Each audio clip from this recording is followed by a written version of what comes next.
Why end times?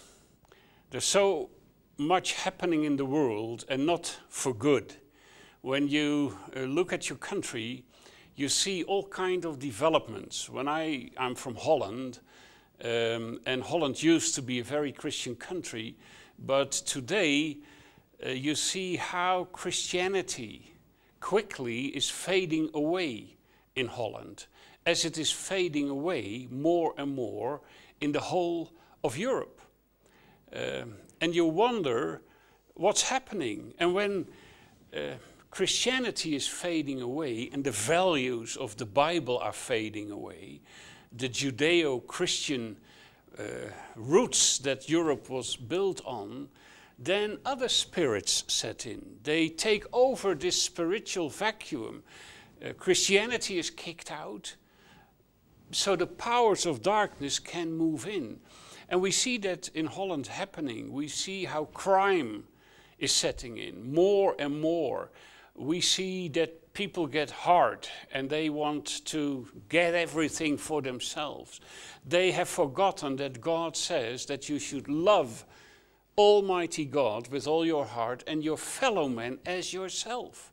You should take care for one another. You should care for one another. The family should care for the children and not how they get as much money as they probably can in a legal way or in an illegal way. You see how this spiritual darkness is increasing in Holland, in Europe, and because I travel the whole world, I see it happen in many countries, also in Africa. You see how corruption is taking over. You see people dying for hunger, and you see piles of goods and food decaying on the quays of harbors. And you see how people who do business in food simply hold back these amounts of food in order to bring the price up and to sell it for more money. You even hear about politicians who are using the funds that are there for relief to help the poor are taken even by people in high places as a reward for their paying taxes. And you suddenly realize when we don't have this clear vision that we have to deal with a holy God who has given holy laws, and that he expects us to love him for 100%, and that we as a human family should care for one another. When that is now going down the drain more and more, you understand the last days, even the last hour, is coming closer and closer. And the Bible speaks that in that last hour, there will be the figure of Antichrist. He will be the apex, the culmination, the top of all the minor Antichrists that we have seen already in the course of history. But 2 Thessalonians 2 teach us that there's something that holds him back. He cannot be revealed on the world scene yet. Why not? Because something is holding him back. Now, what is holding him back? Or who is holding him back? Of course, ultimately, God is holding him back. But some say it's the church still in existence, representing light, prevents these powers of darkness to get full control. Others say it's the preaching of the gospel.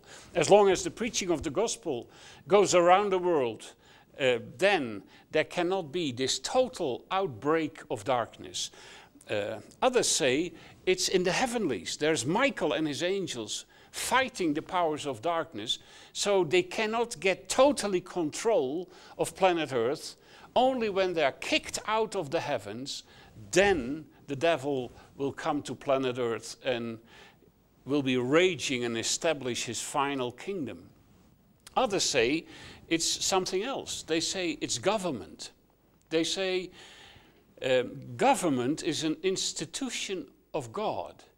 Romans 13 speaks that governments are there to protect the good people, punish the bad people. They can even use the sword, power, to do it. So as long as there is a government, although it might not be a Christian government, in the days that Paul wrote Romans 13, it was the Roman Empire who was all powerful, and it was the Caesar of Rome, the emperor, who was all powerful, and he was not Christian. He persecuted Christians, and yet there was a kind of law system that protected the good people and brought punishment to the villains. As long as this general institution of government is still there, they say, then the powers of darkness cannot come into full control.